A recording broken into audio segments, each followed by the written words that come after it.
So, you all remember this lecture? We are we are continuing where we left off. So, as I told you, all the people we call the African, um, the people we call the Africans have a very, very long history, and this history is extremely, extremely extensive. And we have, barely touched the surface of it. And we are at the hardest part of the history currently. But once we get past this difficult part, we should be, things should be a little smoother. So, we are going to scroll past all of this. The history book of the African people is basically this image you see in front of you. I will remind you, all of you, every session where we have what the history book is. This image you see here is an actual history book of Africa. It contains the entire legacy or history that was etched in stone and steel by the ancestors of the Africans. So, um, with that being said, we are going to take another dive into the chapter, the 19th century or the 20th century. So the last time we talked about colonization, in the 20th century is when the African people encounter the system of colonization.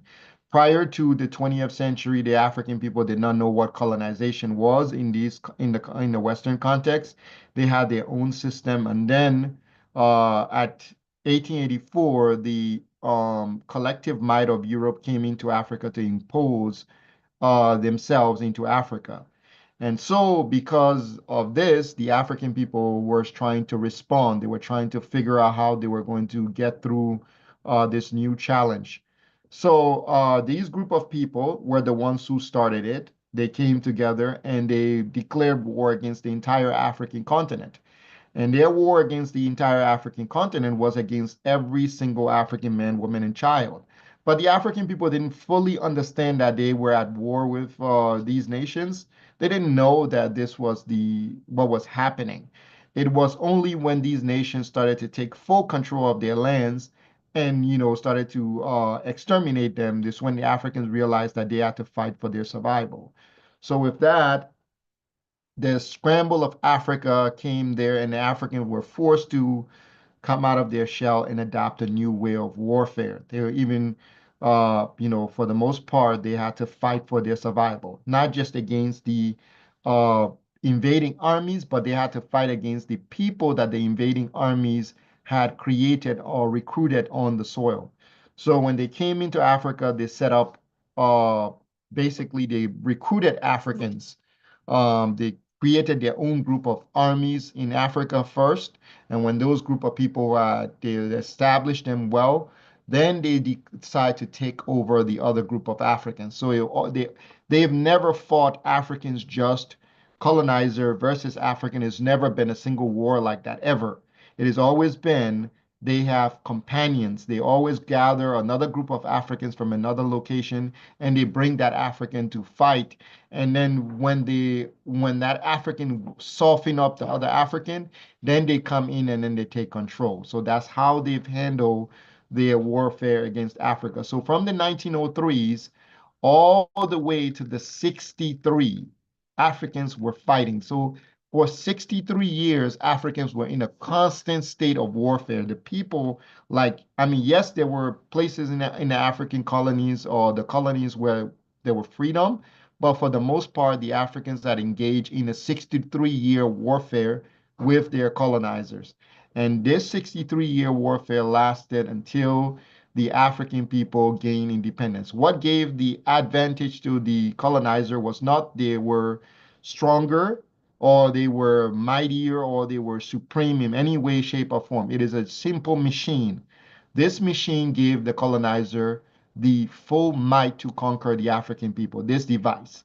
Had it not been for this device, the African people might have won every single war.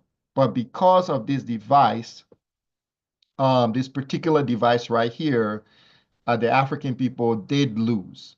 So even though they might have won the first encounter, they lost when the people came back with this machine. So let the African people learn that this particular machine caused their downfall. And maybe that, the wisdom of the future generation should be to understand the way of the machine as well. So now we go into the map of Africa. We talked about how the map was before the Europeans came. This is how our map was before the Europeans came to Africa. And then they imposed boundaries. They were the ones who imposed invisible lines, lines that are not actually etched on the continent. The only lines you will find on the continent are the rivers. The arteries of the African continent itself is the only line. There's nothing like Zambia or Zimbabwe or Ghana. It doesn't exist in Africa of our ancestors. The Africa of the new generation has Zambia, Zimbabwe, and all of these things, and Ghana and Senegal. But the ancestors Africa, this Africa here, had no such thing. It did not exist. So this was the original map. And the name I told you, all Africa had many names. It was a land of hundreds of beloved names. The land itself had many, many prestigious names. We have just narrowed it down to the single name that we know today, which is Africa, and then the other name is which is Alkebulan, we know. But the land itself had many names. Merita means the beloved fatherland, or the beloved land of the pyramids. It was called Tower, the Great Land, the land of the bows. It was many, many lands. The land of mankind, it was called the Great Land of Ret, meaning the land where of humanity, the land of humanity. So it had many, many names. It was even called Ethiopia, meaning the land of light, or the land of the bright sky, the upper sky of the world. So, the Greeks came and said, oh no, it means the burnt faced people. That's a lie. That's not the actual meaning. So the actual meaning is, as I told you all, it means the utmost, okay, the utmost brilliant heaven, or the utmost divine heaven. So Africa had its own ocean before. It was called the Ethiopian Ocean, and they had different names, but the Europeans came and they changed the name to the Atlantic Ocean. So that many, many things they changed. So it's not like they came and they changed one thing. They changed many, many things. They created the Indian Ocean, the Atlantic Ocean. Like they robbed the African people of every sense of you know, self. They took it all away so that they could put themselves in this way so they could rule. So this has been what they established. Now, in order for them to finalize, or at least like solidify their conquest of the Africans in the 1900s, they started with education. Now, in Africa, we did not have education before, but we had something called an initiation system where people were taught the ways of life and the culture of their society. They were integrated in the civilization, African civilization. From the time you were born to the time you died, you were integrated into the culture. You were taught skills and varieties of abilities. But when the educations came in, the education focus centralized on the missionary work, teaching an African how to do missionary work. It did not have anything to do with giving an African the ability to build a rocket ship or go to the moon. No, it was specifically so the African could be a better vessel for the Europeans. So the colonial education introduced the colonial education system. So it's not like we had education system in Africa before. We had initiation system. They had brought in a particular system called the education system. And in this education system, they established curriculum, conceptual thoughts for African people. And the Europeans were the ones who built how they wanted Africans to think. So they didn't create an education that was meant for Africans to become free. It was an education meant so that Africans could be more, they could go around the continent converting other Africans, preaching, getting involved in debates and religious, what you call it, debates, etc. So that was the main emphasis of educating an African so they can go and train another African how to become a better version for the European, better support to the European system. However, as time went by, the Africans became, they fought against the system. They resisted the system, and, they didn't drive out the missionaries. The missionaries were considered part of the scenery, or how do you call it, part of the fabric of New Africa. But the Africans wanted to drive out the military presence. So like the Europeans who were giving them orders, who were telling them, hey, when they go to parliament, our elites will go to parliament and the Europeans would vote. They would have the final say in the parliaments. So the Africans wanted to get rid of those Europeans. It's not that the missionaries who brought the education system, they wanted to get rid of them. They did not have any plans on getting rid of the missionaries. They were fully trying to get rid of one group of Europeans in Africa, and that was the people who were in parliament. So this is one thing we all have to understand about what our people were trying to do. So now, these are resources that you can use. There's this article on post-colonial perspective on African education system, how education was conducted before the colonial system. So the fundamental root of education is the seminary education system. That is what it's called. It is a school of theology. That is what we turn into. We added math and science and writing and social studies to it, but originally it was just a seminary school.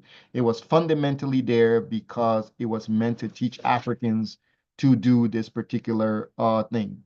So now we are going to go into today's lecture. That was just a review and how the mosquitoes even help prevent the the movement of the colonizing people. The missionary is stalled. The missionary work in Africa is stalled. The full education of the African people into the European system because of the mosquitoes. There was not because Africans were strong or dangerous or they had spears or bow and arrow. No, it was the mosquitoes that halted the movement of the Europeans.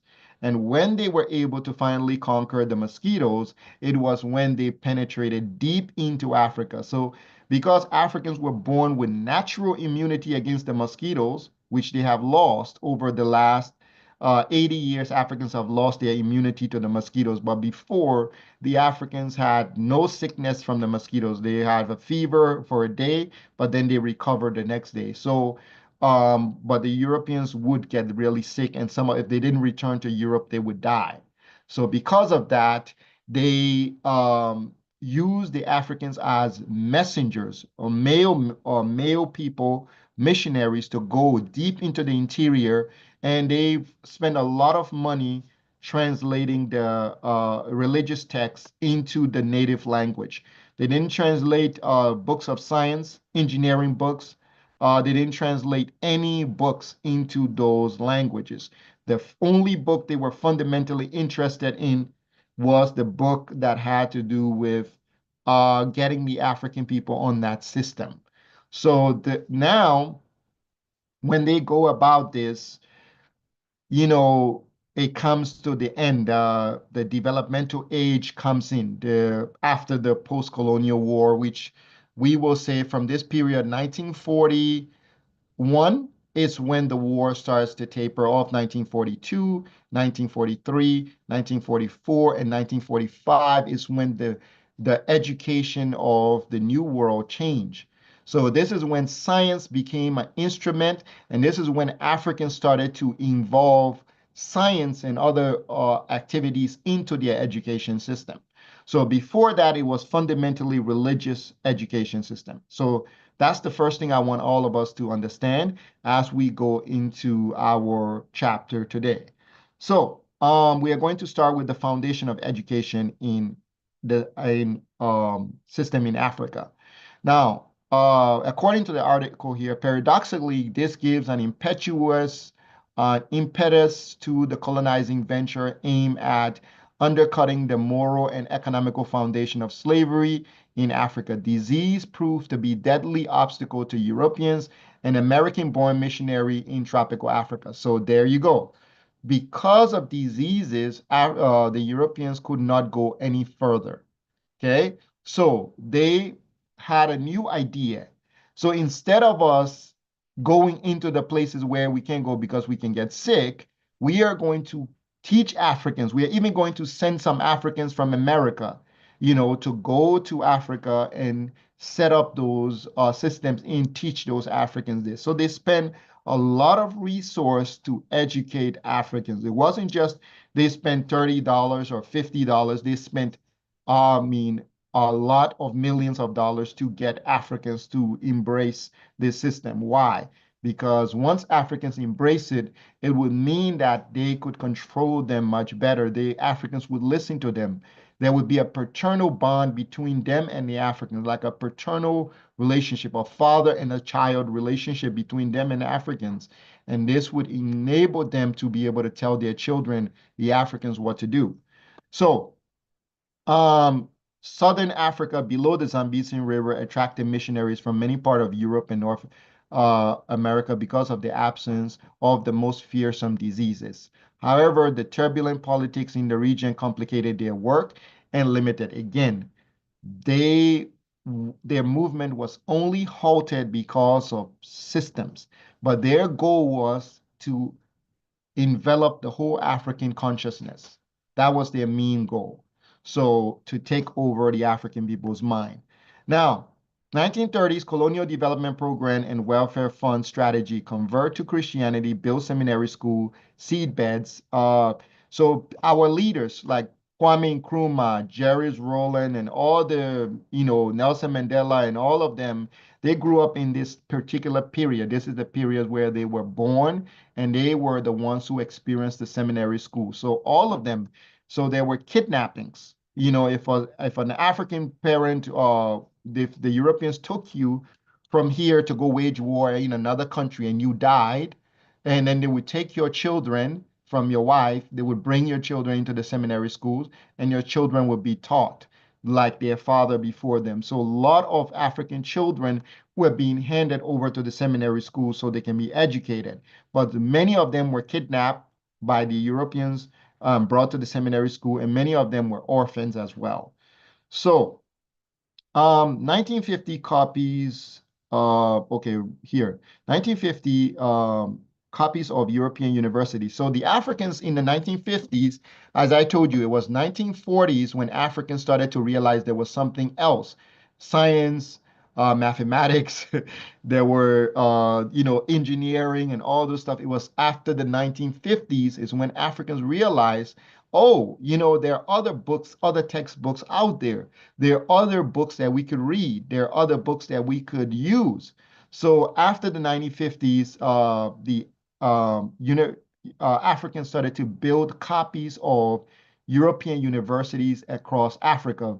They, with the missionaries' aid, they built like replicas of university. They would come and look at maybe a European university and they would try to copy it. So they would take the curriculum, everything as it was, and they would set it up in Africa in the 1950s.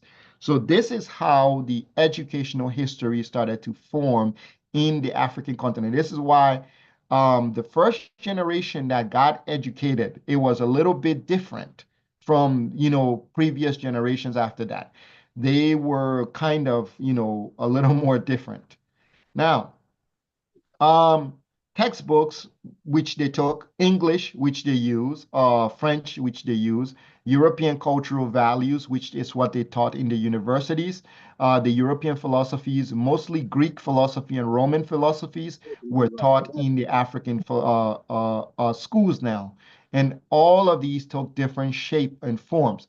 But there were a group of Africans who started to resist this mentality. And these group of people they formed the early historians. So we get people like John Henry Clark, Joseph Ben Jacquin, Sheikh Anta Diop, Drusilla Dunjee Houston, and all these other Africans started to challenge the academia because now when Africans were getting the chance to learn, from these people, they were realizing that, oh, this education is not good for us. There's something in this education that's not healthy. So in the 1950s, going to the 60s, the Africans started to fight the education system. So they were trying to decolonize the education system. So a lot of Africans started to challenge the academia world. And this is when we get the bulk of African education come in, the actual Pan-African, African-centric education system started to come into the education of Africans. So this all happened within a 10-year period from 1950 to 1963 and passed into the 70s is when the group of Africans, like the push for Africans to regain a sense of history, a historical narrative, a historical context. This is when it started to emerge. So, African men and women who had graduated from the seminary schools, this first generation, those whose children were taken, who were taking the children and they grew up, they were taught how to teach the next generation of Africans. Now, in Africa before, they did not beat children before the Europeans came. There was no beating of children. Parents did not whoop their children. But in missionary school, the Europeans, because in slavery, they used to beat people. And then in the missionary schools, they used to beat people. So they taught Africans that if you came to school late, they would beat you, right? They started to really use, violence against the children to learn, right? So fear. So a lot of the missionary work was done through fear. Like they would abuse the children, beat them constantly so they could learn the teachings. And when they beat them, the children grew up and they were sent out to teach other African children. And this is how, in our education system, we started to beat children. We started to cane, they call it caning the children. This is how caning children came into Africa. Africans started to cane their children. Before you didn't cane your children, they were too busy on the farm. They were initiated into the system, so there was no need for you to cane a child because they were part of the system. So those Africans who graduated the seedbeds are the ones who begin the first generation of education. They were taught to teach the next group of African children, and they started to beat children. They started to banning children from speaking their father or mother language, and also they cut their hair. African girls were no longer allowed to have hair on their head. They had to cut their head bald. So we see this in Ghana today, in Nigeria, and in Ivory Coast, right? When young girls are going to school, in many parts of Africa, when young girls are going to school, they have to shave their head until they graduate or until they reach a certain age. They have to shave their head. This was because the Europeans told the African women specifically, you cannot show your hair, you cannot grow your hair. So African women had to cut their hair, like dark skin, maybe the light skinned children did not have to. I cannot say for sure, but I know the dark skinned African children had to cut their hair, or the women especially had to shave their head bald for them to go to school. And today that is still practiced in Africa, where some of you might have gone to school, your head was shaved as a child. This came from the colonial school of missionaries. And also the wigs. They would wear the blonde wigs, part of the to go to the parliament and to deliberate. They would wear the blonde wigs.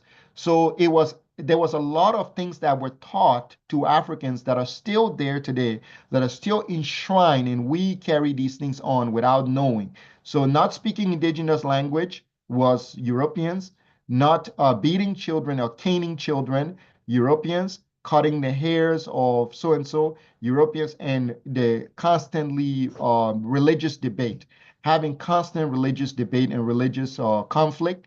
It was the missionaries who taught Africans that. So the Bible was the only book that was allowed to be translated into native language for Africans to be converted. There was a strict rule that we do not translate any other books into the native language.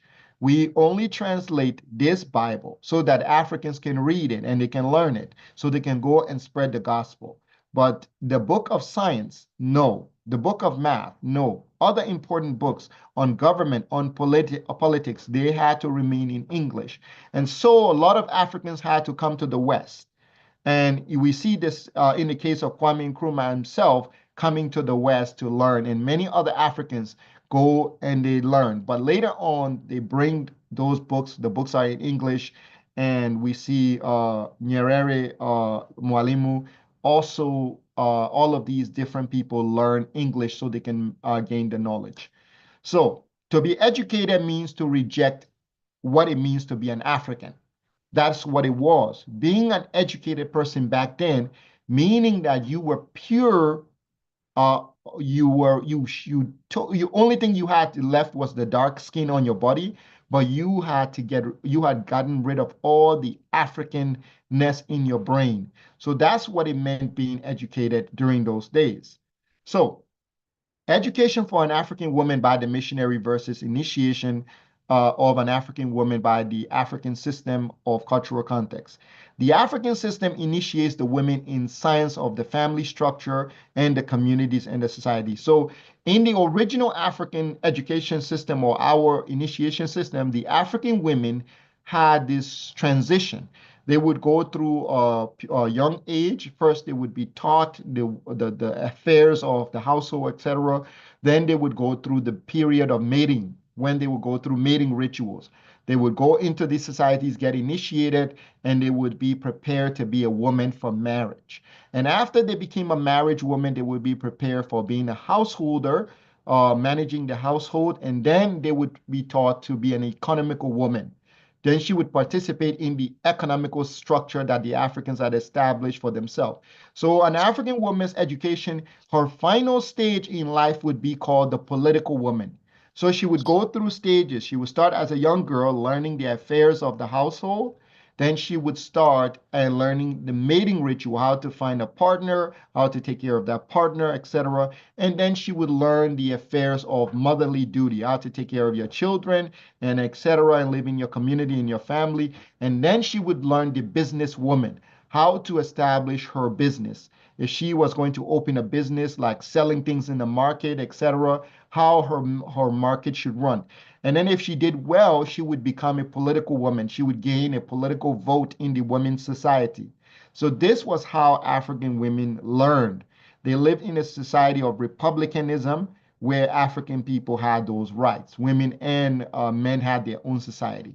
However, with the missionary coming into the system, they changed the women's education system completely, right? So they distanced the African women from each other. First thing, they created a distance between African women.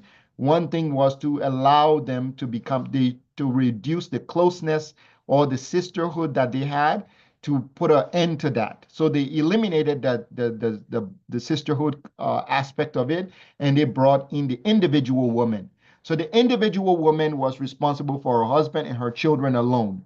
She was not responsible beyond that. And all her duties, her money, her tithes would go to the church. Her primary commitment was to the church. So this would be the women that they created in the missionary school.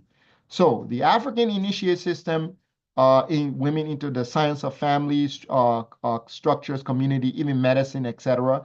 The African women were given an initiation learning system that were exclusive to the cultural context. All girls, children, young maidens, middle-aged women, and older women learned through a system that was like a chain link or an extension of each other's knowledge. So they had this idea that knowledge was an extension. Knowledge was like a link in a chain. So in order for the chain to continue, you had to add a new link. So they had to pass knowledge directly from older women to women below that, to women below that, to women below that, until they reached the younger girls. And they had to do that. But the Europeans erased that. And so the knowledge started to come from the teachers and the pastors. And this is how African women gained knowledge after this period. So knowledge and skill and wisdom and science and method physically passed down from women of a higher age to the next age to the next age until it reached the children. That system was erased completely by the colonial missionary system. A men's society of pre-colonial Africa, the boys were prepared, especially from age 5 old, where it was believed that the child at this age gains a sense of identity. So in the original African mindset, or the original African system, they believed that boys gain their mindset at age 5, their identity, their sense of self, their willpower. So it was very important and critical for this boy to be initiated into the society, into the member of the science of the family, the community, society. So it was very important that this boy was taken care of and taught the ways of the culture. So African men were given an initiation learning system that was exclusive to the various social institutions. They were taught the artistry of the society or the cow herd. If you were part of a cow herd group, you were taught the cow herding things. If you were part of the agricultural, you were taught the agriculture. If you were part of the military class, you were taught the blacksmith class. You were taught these knowledge from this particular age. So they called it the transfer from elderly men to the next middlemen to the young boys until they reached to the youngest men. Knowledge was transferred. So Africans did not have an education system. Rather, they had a system of transferring knowledge backwards from the oldest to the youngest. It went in that order, like climbing down the stairs.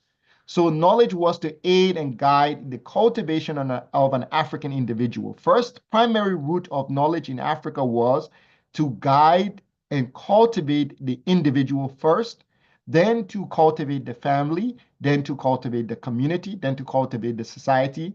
And the goal of this knowledge was the functionality of an African man or boy. But the colonial people changed it. They said that the goal of knowledge is not for you to be doing all of that. Rather, the goal of your education is so that you can go and spread the news and so that you could serve the Europeans' system. That was what they did. So the Women's Society of pre-colonial Africa, wherever men had a society or an artistry or a skill or power, there was an equal for women in their own orders. These systems, although they were separate and exclusive to women, as were the men separate and exclusive to men, they merged together at the family level. So the systems were considered separate, but they would merge at the family level, they would merge at the community level, and they would merge at the society level and then the collective level to establish a society of balance of power.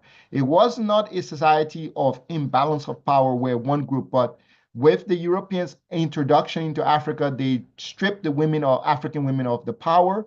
They reduced the African women to like servants, right? Cooking wives. And where the African women had political power, the Europeans took over the economy.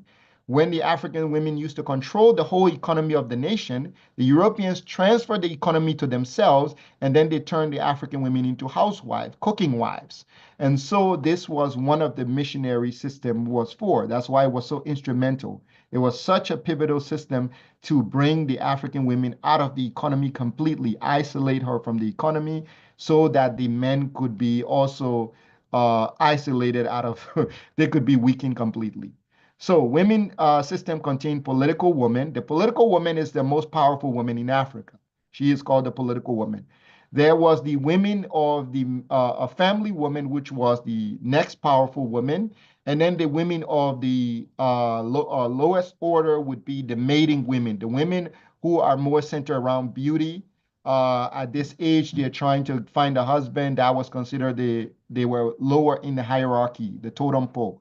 So the reason they were low because they were just finding husbands and wives. It was not considered like a pivotal. Well, it was important to the society, but it was they were still young. They were still in not interested in the political affairs of the society. So these women were not given a lot of power. Only if a woman decided, what, I don't want to be just about beauty. I want to become a political woman.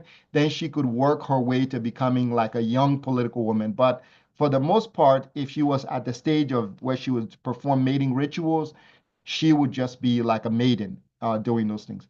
So the political women were the older women who dealt with the matters and especially economy. The political women, 100% of their activities had to do with the marketplace, the economy of the society. And that's why the Europeans they wanted to remove the African women out of the economy. It was very important that the missionaries remove them because they would have control over the economy. So they isolated the African women out of the economic system. Even to the point in Nigeria, there were Igbo women who rebelled against the British and they started a war against the British because of that same system. And even to the point where Yaa Asantewaa decided to pick up a weapon, and you go all across Africa, women picking up weapons to fight because they were being forced out of the economical system of Africa, and so that the Europeans can gain stronger presence. So the learned man or woman, the political man or woman, the standard of many African society was metal or various crafts of innovation, cowherds, agriculturalists, warriors, and marketplace people. That's how African economy was set up. There was priests, there was cowherds, there were agriculturalists, there were blacksmiths, there were people who built things. There were many types of people, but no African was unemployed. There was no such thing as unemployment in the whole African society. There was not a single unemployed African. So the concept of unemployment came with the Europeans, right? They were the ones who brought unemployment to Africa. There was no such thing as unemployment in the whole continent of Africa because Africans all played a part. But when the Europeans came, they removed Africans out of those places and put them into the Bible, specifically to preach the gospel. And those Africans had no employment. So when the time came now, they only knew the Bible. They had to go search for jobs, right? So this is what the Europeans did, so that the Africans could become who he needed to be. So the standard of many Africans were metals. They used metal governing institutions and various priests or various spiritual houses that dealt with the arts, healing, and medicine, history, and transfer of knowledge. The pre-colonial Africans were almost completely pre-colonial African system was almost completely wiped out by the missionary education system.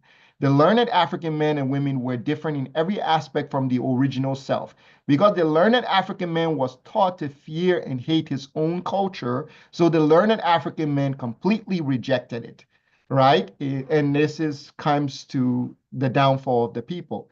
So, but the new Africans knew something was wrong as they became more engrossed in the European education system. They knew something was wrong. There was something in the modern education system that was completely off, and it forced people in the 1920s. Drusilla Dunjee Houston, one of the first women to write a book claiming that African people had a place in history, because she had studied, and when she reached to the top, they told her Black people came from slavery and they had no place in the world. And so she challenged that by writing a book. And then after that, John Henry Clark and other people came in and they started to, but it was a woman. She was one of the first people to ever write a book challenging the history of the Europeans. And before there was a Cheikh Anta Diop, before there was a John Henry Clark, before there was all these men, there was a woman who started and challenged the idea that African people didn't have a place in history. There was a woman who challenged it. And 1949, Cheikh Anta Diop again, they come they're the ones who challenge it, because they go to Europe to go learn the education system. They go there and they're told, you guys are inferior, you're nothing. And so these Africans start to challenge it. So the Africa of the new age, this is when we took education and we changed it. So it went from being just missionary seminary schools. It started to change to a little bit of development. There were, a little bit of opportunity for Africans to learn ancient history, and so things started changing. So ancient Egyptian civilization, the majority of Africans see this as scholars during this period because Africa had no history.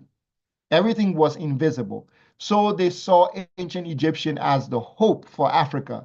The ancient Egyptian civilization became the opportunity and the blueprint for them to start a new African education system. And that would break the hold of the missionary education system on the African mind. So during the 1949s to the 50s, Africans started to try to break the colonial hold or the missionary system. They started to fight to bring in a new system of education, a new blueprint. But they did not succeed fully. They did not succeed fully because the Europeans had more money and they had more NGOs. So they brought in like Bethel Allen Ogat, a Kenyan historian and editor of UNESCO General History, Africa Volume 5, stated that Cheikh Anta Diop, a Rasso-Egyptian history civilization from the Egyptologists, and restored it to Africa. So this, as you can see, this is a period where even Chinua Achebe and all these other random Africans, they're all fighting to regain the education system of the African people because they realized these people had stolen history from them and they had given them a book. And this one book, they told them, this is all you need in life. Focus on it. You don't need anything else. And this is why the Pan African Congress and other people gained they started to push for decolonization.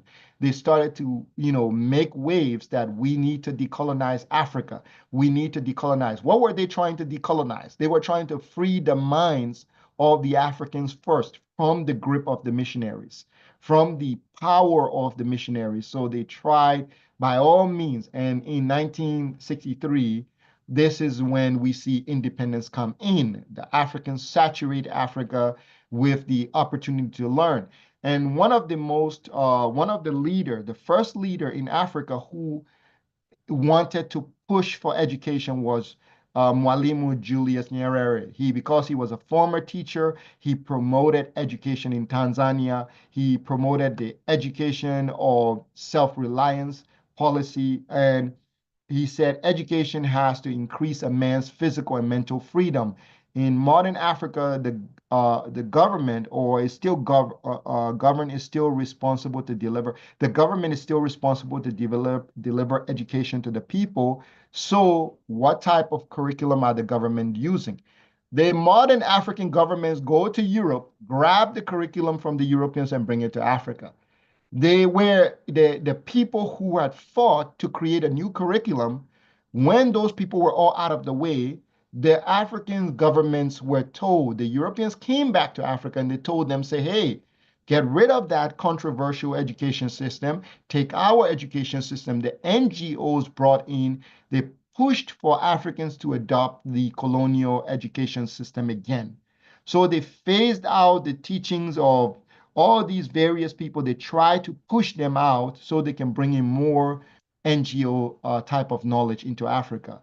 So these names were famous. Marcus Garvey, we all know Marcus Garvey was an educator. He tried to educate the Black people. Booker T. Washington, Kwame Nkrumah even came up with his own philosophy called conscientism, in this push for Africans to educate Africans.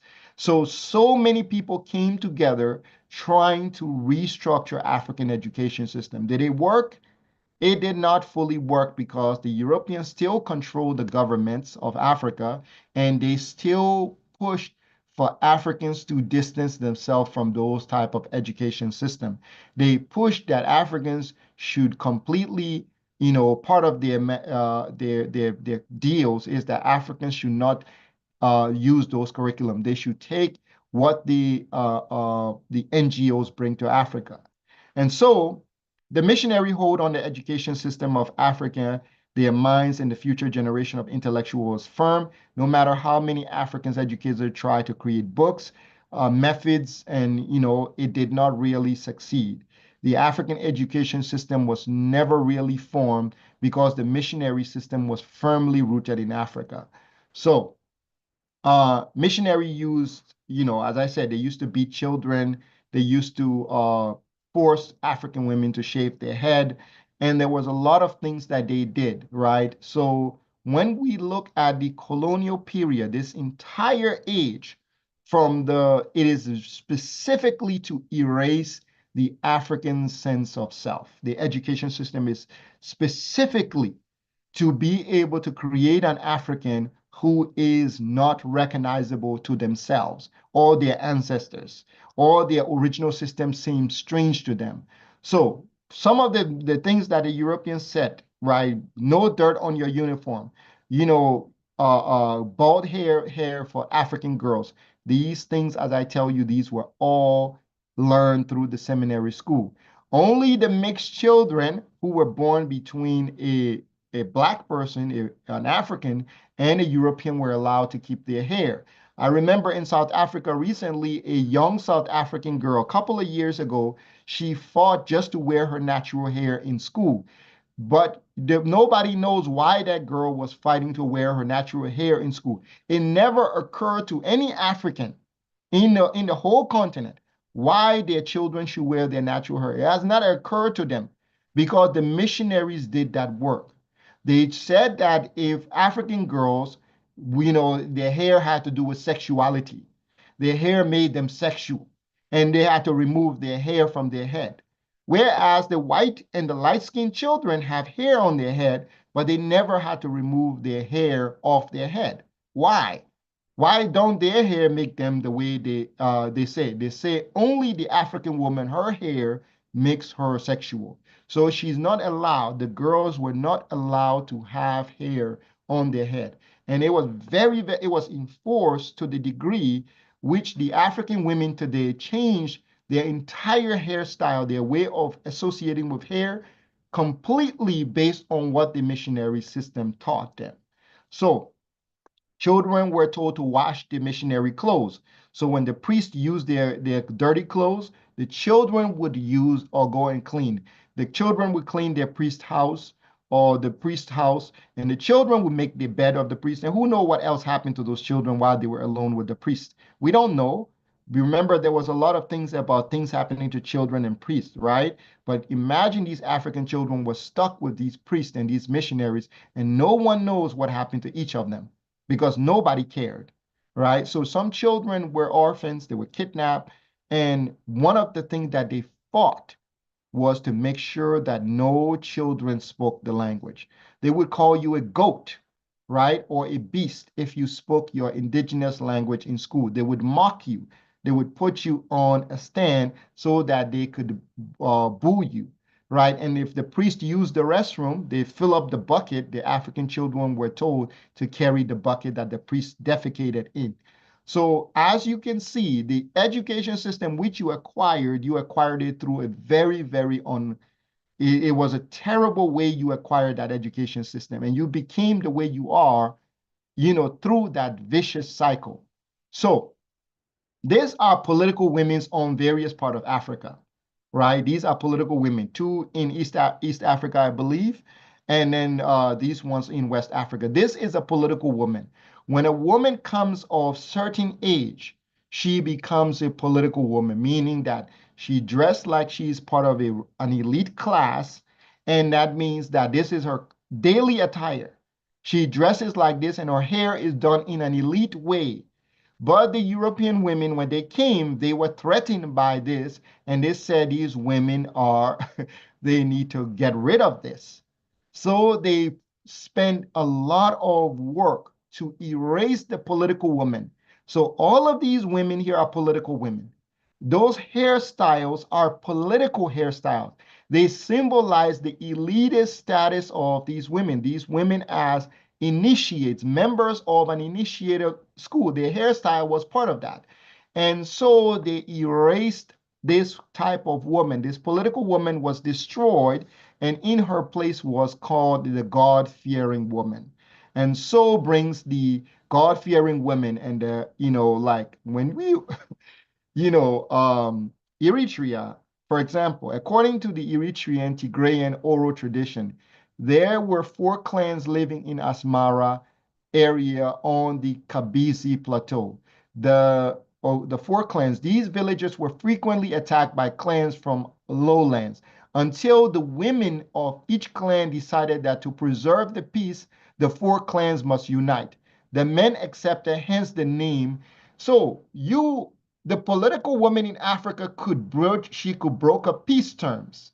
She could decide and the men would agree to it. Like Yaa Asantewaa said, I'm going to go war. And the men were forced to fight, right?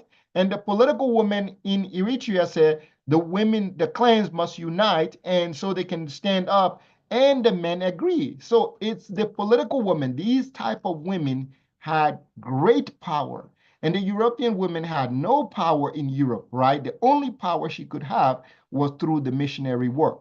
So when she came and she saw the African women with so much power, it was natural that they needed to take that power away.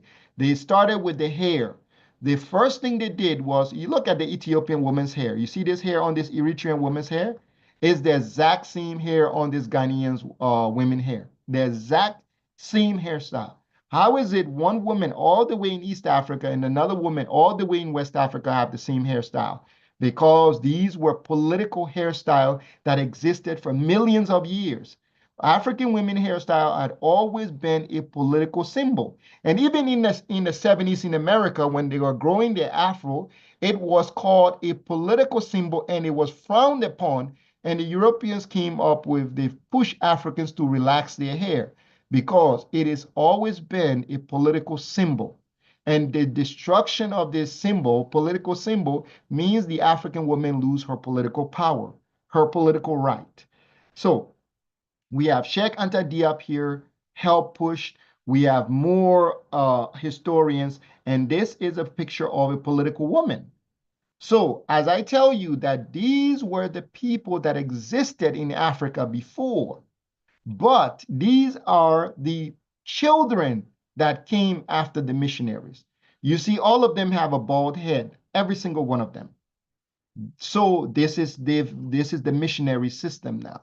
According to, okay, let me read some of this stuff here. According to him, the Belgian government and the Catholic Church reasoning for not allowing secondary education for the people of Congo was the African native was gradually civilized.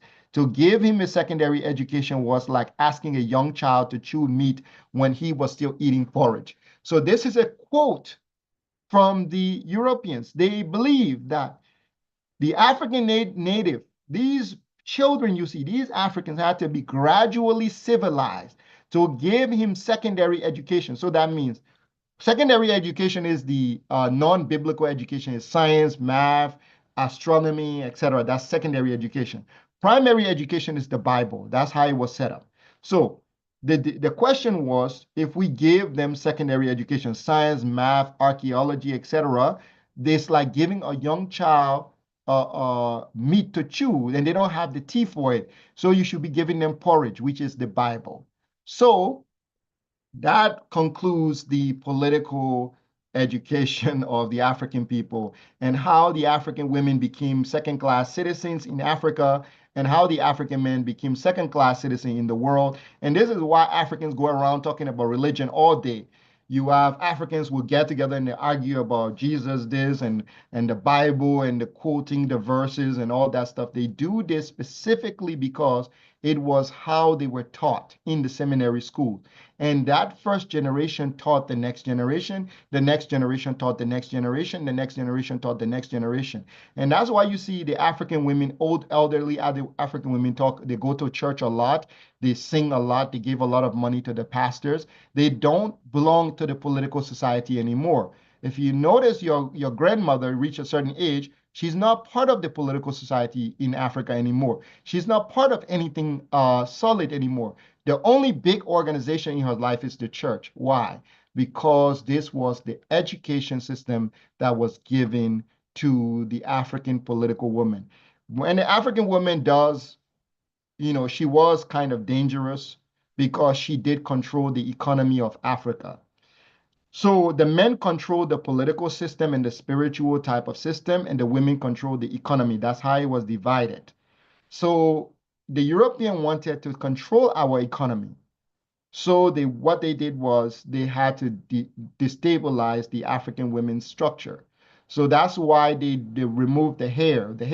The natural hair of the African woman was one of the symbol of her political authority according to the ancestors. It has always been the symbol of her political authority. So it goes way back to the ancestor, the Egyptians, the pharaohs, before the Egyptians. African women hair had always been their political symbol. But once it was altered, starting with the missionaries, they destroyed it. The African woman hasn't recovered herself fully. And the African man himself, his military nature, all of those things were stripped away. And he became very subservient to the European due to the education system. So we are going to end the education chapter. And the next chapter we come to is titled, let me show you the title of the next chapter before we head out, before I stop here. The next chapter, we will be talking about the power to impose your will. So the eagle, the fowl, the Arctic bag, the dragon's political ideology. We are going to be talking about the independence without alliance. So this is something for next time when we all meet here, we will talk about the independence without alliance. So we are done for today. Thank you all. And then if you have questions, this is time. We have time for some questions. Thank you, Teacher Mitri. Thank you so much. All those, this is great. We appreciate whatever you are giving us. So all those who have questions or anything to ask or anything to add, please raise your hand so that we'll do it systematically. While I'm waiting for your hands, One Map Africa, this month is International Women's Month. We are celebrating our women. Remember our women from this history. They are the political leaders. They are the head of the economy. So One Map Africa has arranged a conference for women on the 22nd of March, this next weekend, so that everybody is invited to join the conference for the International Women's Day. And we are celebrating the African women as One Map Africa. So you are all invited to come. I'm just waiting for those to raise your hand so that I will ask you to come and ask your question. So this is an announcement from One Map Africa. We are having our International Women's Day on the 22nd of March, and everybody is invited. Starting at 12 p.m. GMT. So please make sure that you have time for that. You are all invited, and you can also invite a friend to invite a friend for that conference. It's all for Africans. So we are celebrating our Africans, our women who have that power, who lead the economy. We want to make them vibrant and greater again as we go forward as One Map Africa. Thank you, everybody. Yes, I can now give Dr. Juliana. You can now unmute and ask your question.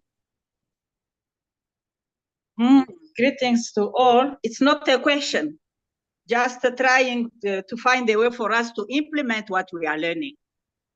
I felt some time ago that I had to abandon those relaxed hair and start growing my afro, and I have a nice afro these days. So I think that this is what all African women must start doing.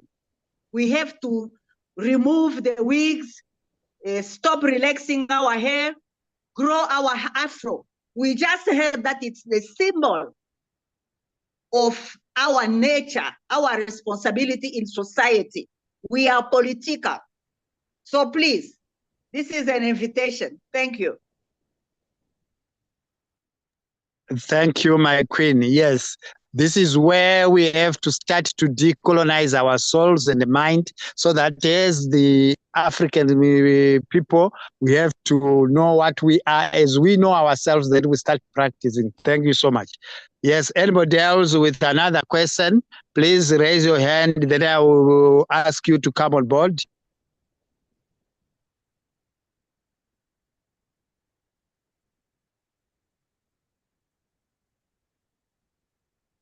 If there is no any other questions, so I think the teacher was so clear and this lesson was well understood. Thank you so much, Teacher Mitri. This was so grateful. All the teachings, please, they are recorded on One Map Africa YouTube. Please, you can also go back to YouTube, listen to all the lessons so that you can recap and catch up.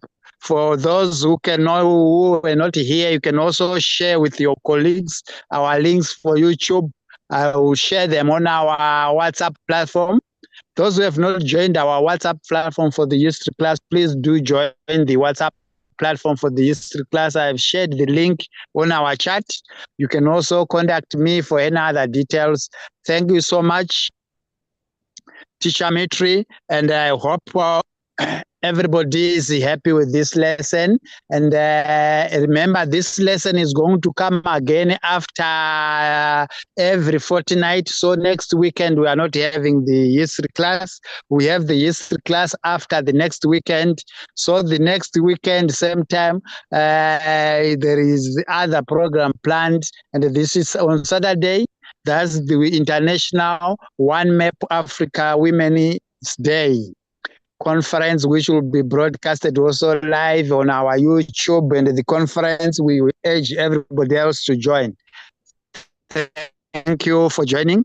Thank you, Tisha Mitre. This was very great. Thank you, everybody, for being here. Thank you for supporting One Map Africa. Thank you for coming to this session. Have a good day, good morning, good afternoon, good evening, and good night, wherever you are. Thank you. Thank you, everybody. Thank you for coming through. See you all in 2 weeks. Also, I have initiation school on Sundays. If you're interested, you can stop by. I'll let you know. I'll send a link to Simon, and whoever is interested in initiation school, you can join. Okay, thank you, Teacher Mitre. That's fine. You can share so that people can also join that school who are free to join. Have a good evening. Yes, Queen Gada, do you have anything to ask? You can unmute and ask Queen Gada. Oh, sorry, it took me a while to raise my hand because I was looking for the button. Thank you for your for the knowledge. It's we need to look into why are we forced or we force our children to cut their hair from a certain age. That's something that we need to start research, because there is a connection between hair and the nervous system, you know what I'm saying, and a certain range of growth between on children. So that should be a homework for everyone to see why the European insisted that our children, like especially girls, because I went to school where I had to cut my hair and I didn't understand why, you know what I'm saying? So now learning that, it takes away certain power from our children as they grow. So this is something that we need to look into. That's all I just want to add. Thank you. Thank you. Thank you so much. Yes, if there is no anybody else with another question, we are done for today. Thank you, everybody, for being here. Thank you, Tisha Mitre, for your insights. Have a good night, good evening, good day, good morning.